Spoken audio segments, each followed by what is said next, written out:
बाणगंगा नाम की एक नदी निकलती है वहां पर। ऐसा कहा जाता है कि पांडवों और कौरवों के बीच में जब संघर्ष चल रहा था और पांडव जब हार गए थे, जुए का खेल हुआ, जुए वाले खेल में हार गए, उसमें जूत में जब हार गए थे, तो दुर्योधन ने कहा कि 12 साल का वनवास और 1 साल का अज्ञातवास।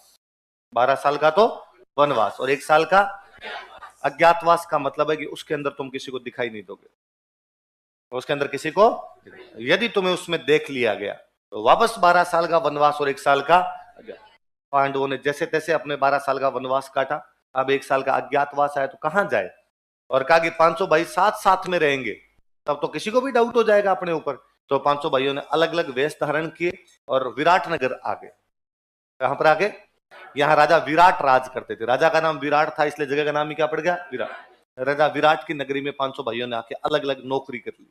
ऐसे भीम बन गया रसोईया, भीम क्या बन गया था, रसोईया। भीम को पता था कि भूख ज्यादा लगती, और कोई काम करेंगे क्या पता मालिक पूरी रोटियां देगा कि नहीं देगा, इससे अच्छा रसोइये बन जाते हैं, बस बनाते रहो, साथ साथ में रसोई में कौन देख रहा है। ऐसे अर्जुन जो था, अर्जुन बना करण जौहर, है ना, ब्रहनल्ला, ना महिला ना पुरुष, है ना, और घुंघरू घुंघरू बांध के वैसे रहता था, लिपस्टिक लगा के अर्जुन एकदम। और राजा विराट की राजकुमारी थी, राजकुमारी उत्तरा, क्या नाम था, कहानी सुनी हुई है, नरेंद्र सर ने बता दी। राजकुमारी उत्तरा को डांस सिखाने का, राजकुमारियों को डांस सिखाने का काम करने लगा। ऐसे युधिष्ठिर थे तो युधिष्ठिर राजा के दरबार में छोटा मोटा कोई काम करने लगे। ऐसे सब लोगों ने अलग अलग अपने काम बांट लिए। उधर से ये ढूंढते हुए घूमे, कौरव ढूंढे कि भाई ढूंढ लो, आवाज सही कर, इसकी आवाज सही नहीं, कि ढूंढ लो, और यदि इनका पता चल गया तो एक बार फिर इनको 12 साल का वनवास और 1 साल का क्या हो जाएगा, अज्ञातवास हो जाएगा।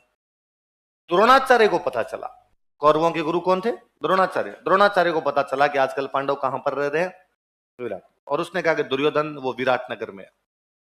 दुर्योधन ने राजा विराट से बात की कि राजा विराट, हमारे 5 बंदे तुम्हारे इधर घूम रहे हैं, पकड़ के हमें सौंपे जाए, पांडव यहाँ घूम रहे हैं। अब राजा विराट को तो खुद को ही नहीं पता कि वो 500 अलग अलग टाइम में आए थे, तो कैसे पहचाना जाए ये वो 5 है। नहीं यार, हमारे यहाँ पे तो कोई बंदे नहीं। दुर्योधन ने द्रोणाचार्य का, गुरु द्रोण आपकी सूचनाएं झूठी है, और वहां पर इस प्रकार के कोई बंदे नहीं है। द्रोणाचार्य ने कहा कि नहीं, मेरी आई भी इतना धोखा नहीं खा सकती, इंटेलिजेंस कह रही है कि वहां पर बंदे हैं तो वहां पे बंदे हैं, और भेष बदल के रह रहे हैं, तो कैसे निकाला जाए उनको बाहर, अपने क्या पता चले यही आदमी है। तो द्रोणाचार्य ने कहा एक काम करो, तुम तो विराट नगर पर आक्रमण करके उनकी गायें छीन लो। क्या छीन लो, और सच्चा क्षत्रिय कभी भी गायों की लूटपाट को बर्दाश्त नहीं कर पाएगा, बाहर निकलेंगे। तो कहा ठीक। एक दिन पता लगा कि राजा विराट अपनी राजधानी से बाहर है। युधिष्ठिर, आवाज सही नहीं इसकी, एक और है, तुम्हें नहीं सुन रहा, ये तो अजीब सा यूं लग रहा है। और कहा कि भाई युधिष्ठिर बाहर गया हुआ है, युधिष्ठिर बाहर, वो राजा विराट बाहर गए, राजा विराट के साथ में बाहर कौन गया हुआ है, युधिष्ठिर। युधिष्ठिर बाहर गया हुआ। युधिष्ठिर समझदार आदमी था, ये लड़ने जाएंगे तो युधिष्ठिर उनको समझा सकता था, अब युधिष्ठिर नहीं है तो उनको समझाने वाला कोई आदमी भी नहीं है। और अचानक एक दिन आक्रमण किया गया विराट नगर पे, और आक्रमण करके उनकी सारी गायें चुरा ली। तो विराट नगर का सेनापति भाग के आया राजकुमार के पास, राजकुमार का नाम था उत्तर, क्या नाम था, और राजकुमार उत्तर को आके कहा कि भाई राजकुमार उत्तर अपनी गायों को चुरा के ले गए, आक्रमण हो गया। राजकुमार उत्तर ने कहा कि जवाब देंगे, और चलो मैं चलता हूं लड़ने के लिए। तो कहा ठीक है, आपका रथ तैयार है, बाहर आओ। तो कहा वो रथ चलाने वाला ड्राइवर लाओ भाई, सारथी लाओ, सारथी कहां पे। वो जो रथ चलाने वाला सारथी था वो उस दिन राजा विराट के साथ बाहर गया हुआ था। तो कहा वो राजा विराट के साथ चला गया बाहर। तो कहा रथ कौन चलाएगा। द्रौपदी वहां खड़ी खड़ी सुन रही थी, द्रौपदी वहां नौकरानी के रूप में काम करती थी, और द्रौपदी ने कहा कि मैं एक अच्छा सारथी बता सकती हूँ यदि तुम ले जाना चाहो तो। हाँ बताओ कौन है। उसने कहा वो जो तुम्हारी दीदी को डांस सिखाता ना, ब्रहन अल्लाह। वो जेंडर तय नहीं हो पा रहे,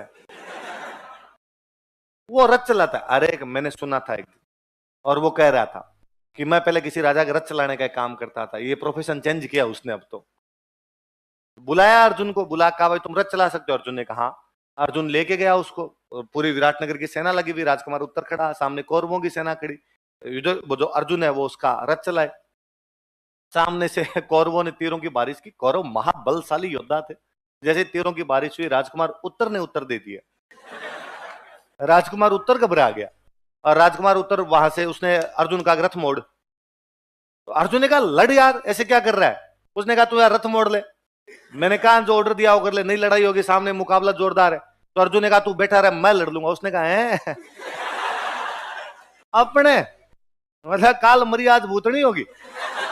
मतलब तू रथ के ऊपर आगे बैठेगा, इससे तू लड़ाई कर लेगा। भाई साहब घुंघरू तो खोल के नहीं आया तू तेरे पूरे, और तू अपने वही काम कर लिया कर, तेरे से लड़ाई नहीं होगी।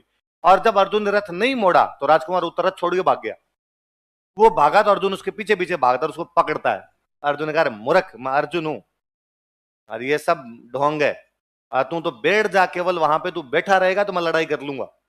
तो राजकुमार उत्तर ने कहा भाई लगना ये चाहिए तू तीर चला रहा है, तू झूठे यूं करते रहना कि मैं मारता रहूंगा उनको, तो तुम्हारे हथियार कहाँ है?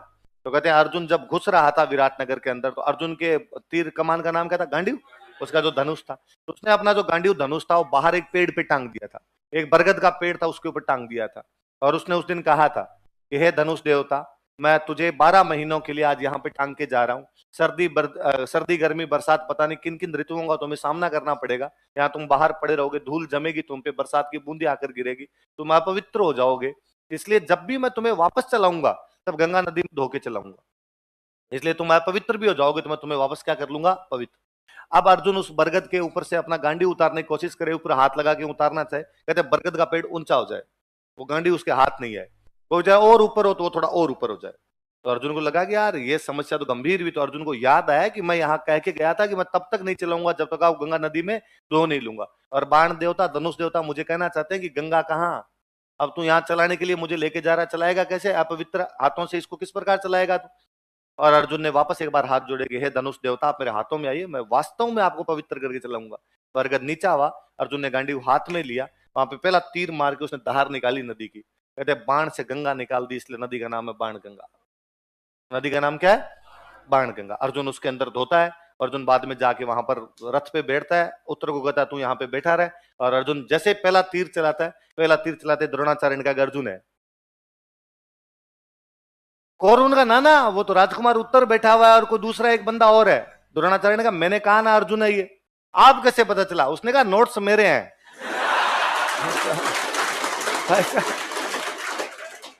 तीर मैंने चलाने सिखाए, और ये जो पहला तीर आया है मैं जानता हूं कैसे चलाया जाता है इसको। और कहा अर्जुन ने पहला तीर मेरे चरणों में मारा है, मेरे कदमों में मारा है। इसका मतलब अर्जुन चाह रहा है हे गुरु द्रोण अपना आशीर्वाद प्रदान कीजिए, मैं अपना युद्ध शुरू करने जा रहा हूं। और अब देखना अगला तीर भीष्म पितामह के चरणों में। अब भीष्म ने कहा आ गया।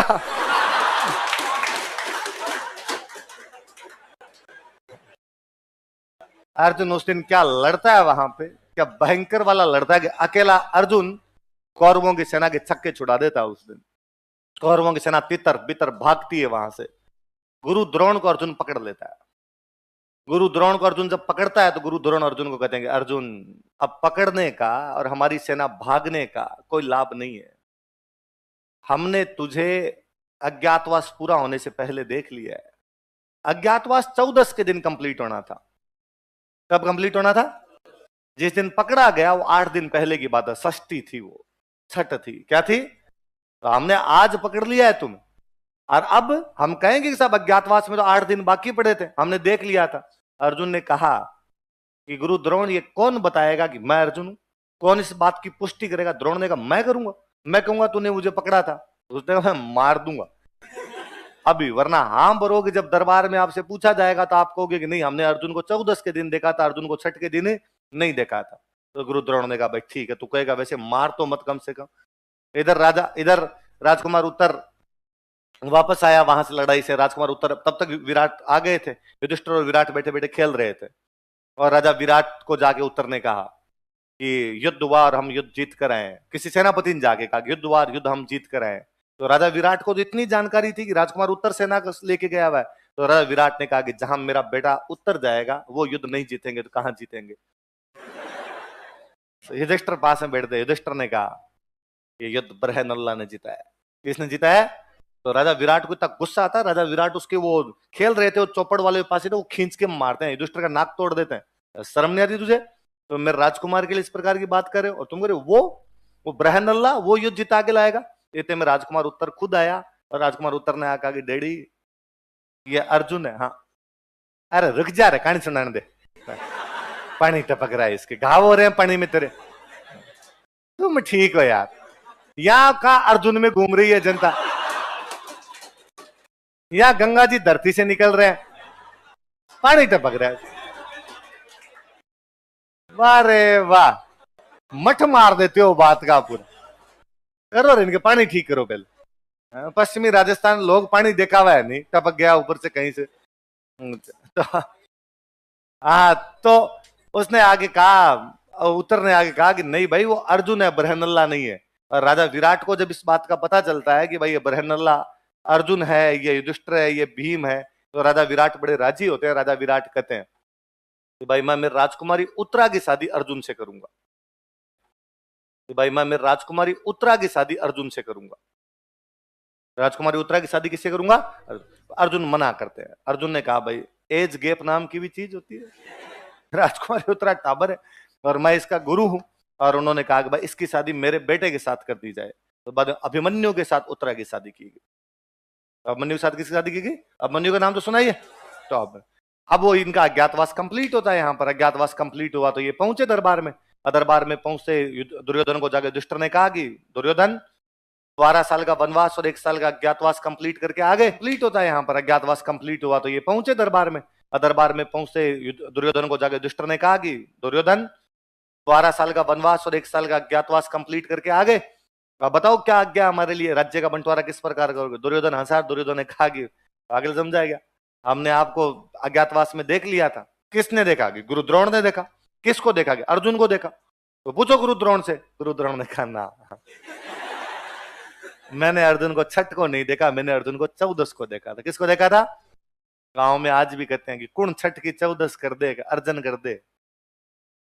गांव में अभी भी यूं कोई ज्यादा बातें सुनाता है ना कि मैंने ये कर दिया, मैंने वो कर दिया, तो गांव में डोकरन कहते हैं अरे किसी छठ की 14 करे, क्योंकि छठ की 14 कुण कर दे, अर्जन कर दे। कौन कर दे? कि अर्जुन ही हुआ था एकमात्र जिसने छठ को भी क्या कर दिया था? 14 कर दिया था। बाकी छठ की 14 हर कोई आदमी तो करे नहीं पाए। तो उस दिन अर्जुन विराटनगर में कौन सी नदी निकाल देते हैं? उस घटना की याद में हम मेला लगाते हैं, बाणगंगा मेला। कौन सा मेला लगाते हैं? कहां पे?